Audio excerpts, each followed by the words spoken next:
Yes, John, I can hear you properly. You good man, you good man. I'm sorry to be having to talk to you about this, but I suppose it doesn't come to you as a huge surprise. Well, yes, it's a huge surprise and it's also a shock. Yeah, yeah. Okay, well look, time is tight, Neville. Beyond telling you, I'm sending you my love, and Simon Israel is sending you his. Okay. Do we begin to?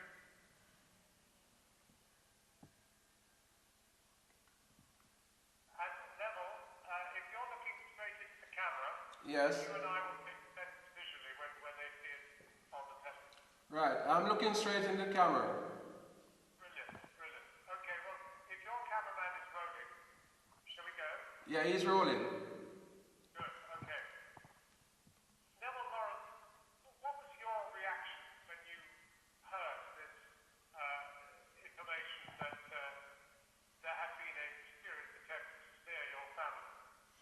Well, at first I was a bit surprised and also shocked because I thought after 20 years and all the things that was done in the early days had been revealed. And I also felt a bit angry about the fact that they had said to us that they were sorry and still they were hiding things from us. And for it to come out in this kind of way, I'm really disappointed. Do you think it suggests that racism, or institutional racism, which is what the McPherson inquiry discovered of the Metropolitan Police, do you think in a way that this suggests that even while the inquiry was going on, nothing was changing?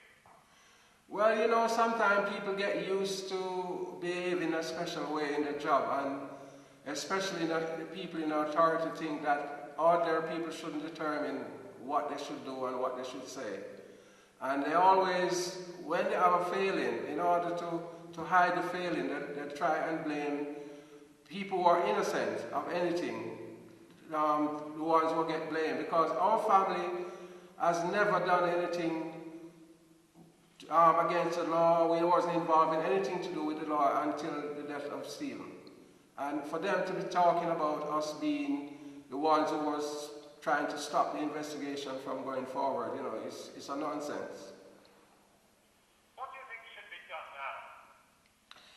Well, over the years we've had all kind of people doing inquiry into the situation, and I don't think getting it done by other people now is going to make any difference to me. I want a public inquiry led by a judge where people have to come and answer questions under oath to try and get to the bottom of all of the things that went wrong in the early days. I don't want, after this fiasco, another 5 years and another 10 years from now, if I'm alive, something else pop up into the horizon and disrupt. We cannot move on with our life until we find out exactly some of the things that was done to our family and try and go forward and live our life in the normal situation. I'm now 4,500 miles away from London, and to be watching a TV and seeing that we had a police officer stationed, undercover police officer stationed in our house for 4 years, it's an invasion of privacy.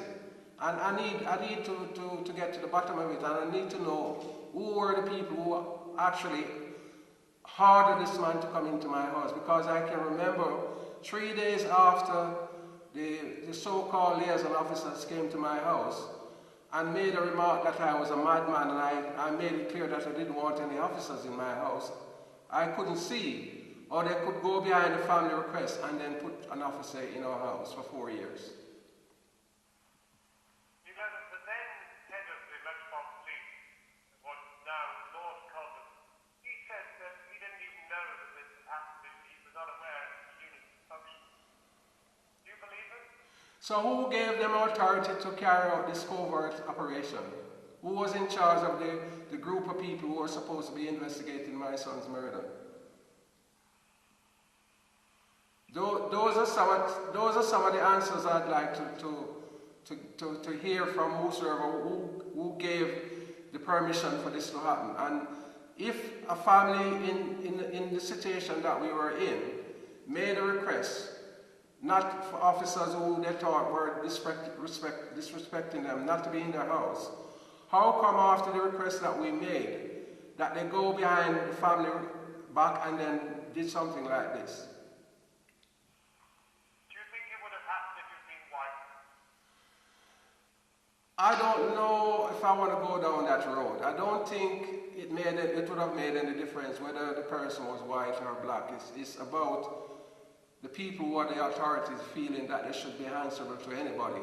And whatsoever they said, we had to just accept it. And because my family decided that we weren't going to be accepting anything which we felt wasn't right, and we was going to try and focus on getting to the truth. A lot of people didn't like it. But for instance, the fact that we actually got a solicitor on board with us, that was one of the things which a lot of people didn't like. Do you think things have changed, or does this undermine your confidence? It has undermined my confidence because I'm thinking there are still people in the organization who don't feel that ordinary citizens have the right to question whatsoever they do. We should accept it without anything at all. We just should sit back and let them run rucksack over us and don't try to defend ourselves. And it's not going to happen. Neville, what does this do to your heart? What does it do to your brain 20 years on? As I just explained to you a couple of minutes ago, John, I'm now 4,500 miles away from London.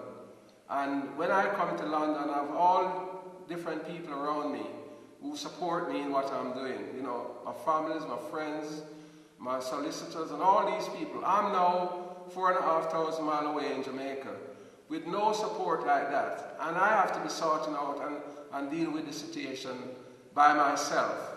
And it's not a good place to be in at all.